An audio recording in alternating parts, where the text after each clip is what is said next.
Happy Thursday evening once again, Big Orange Nation. This is your Everything Vols Sports channel, the House of Orange. This is Frank Rock. Going to shift gears a little bit tonight, talk a little baseball. As within the last day, Baseball America has released their transfer portal class rankings. Where does Tennessee land in this one? We'll get into this in just a moment. But, for you football guys out there, lots of content's been put out the last couple of days. This morning, I put out video talking about Tennessee's defense versus NC State's offense.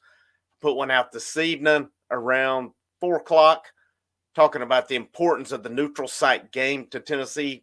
Had one yesterday. How does Tennessee attack NC State's 3-3-5 defense? And they'll have plenty of content tomorrow as well. And we'll line up and record tonight, release tomorrow. My plan is I've got 5 that I'm picking to thrive against NC State on Saturday. 2026 targets in the Charlotte area for Tennessee. And then I'm still debating on the third topic for tomorrow. I'd said I'm going to try to do 4 per day. I think I'm going to go for 3 tomorrow. And then Saturday, unless I'm able to record something after the game, I will be at the game on Saturday night. Sunday will be the next day, and then we'll go from there. And we will plan on going live Monday night, 7:30 as well to talk about the game and moving forward. But according to Baseball America, they released their transfer portal class rankings. And looking at that today, they had LSU 1, Arkansas 2, Texas A&M 3, Auburn 4, Georgia 5, Wake Forest 6, and Tennessee number 7. And to me, I'm good with that because Tennessee added 4 guys. They added 4 guys. They theoretically were adding 5.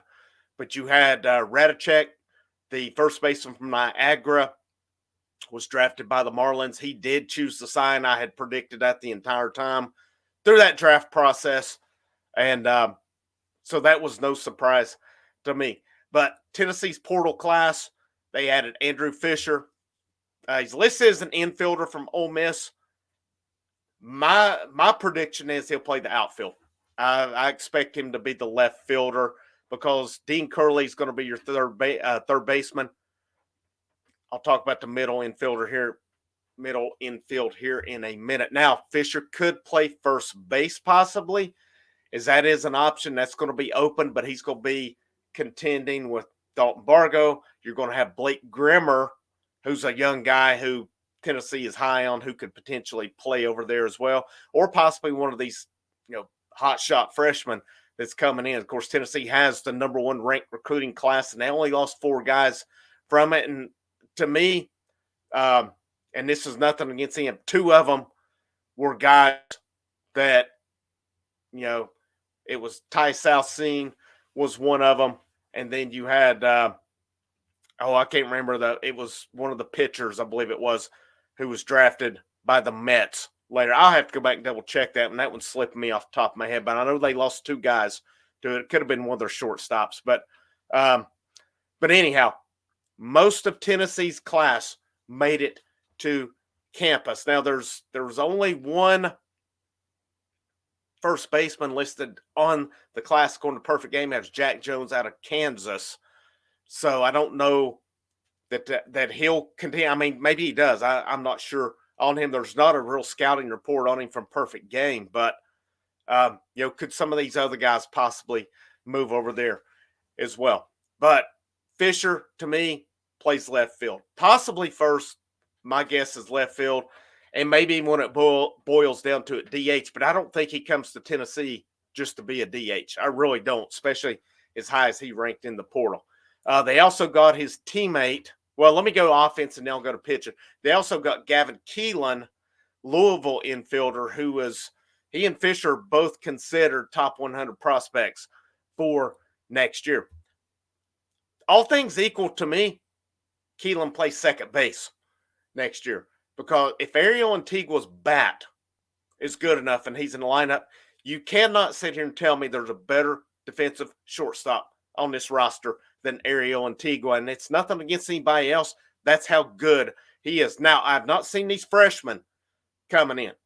Manny Marin, Abernathy, some of these guys are supposed to be good too. So I can't speak to them as much as I can guys on the roster, guys on the current roster who've been in college.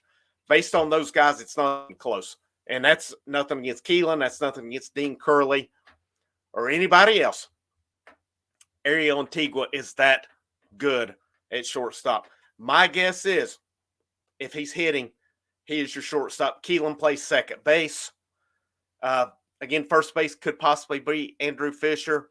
He could possibly play left field as well. I don't think Curley moves anywhere but third base. Can he play first? Yes. Can he play the outfield? Yes. He's the third baseman, in my opinion, on that. The other two guys are pitchers that Tennessee added. They added Fisher's teammate from Ole Miss, Liam Doyle. Now, the thing about Fisher and Doyle is they'll both be on their third team this year. As Doyle started out at Coastal Carolina, he went to Ole Miss. Now he's at Tennessee. Fisher started off at Duke, went to Ole Miss. Now he's at Tennessee, and I fully expect both of them to finish their college careers at Tennessee. Doyle, he ranks anywhere. He ranks in the top 20 pretty much consensus in transfer portal rankings. Left-hander, he does have 2 years of eligibility left, 3.4 or a 3-4 with a 5.73 ERA last year. High strikeout count, which they brought him in. When Tennessee faced him, he had 10 strikeouts in that game. So the guy's the real deal when he's on. How does he factor in? Because I think the assumption is he'll be in that weekend rotation.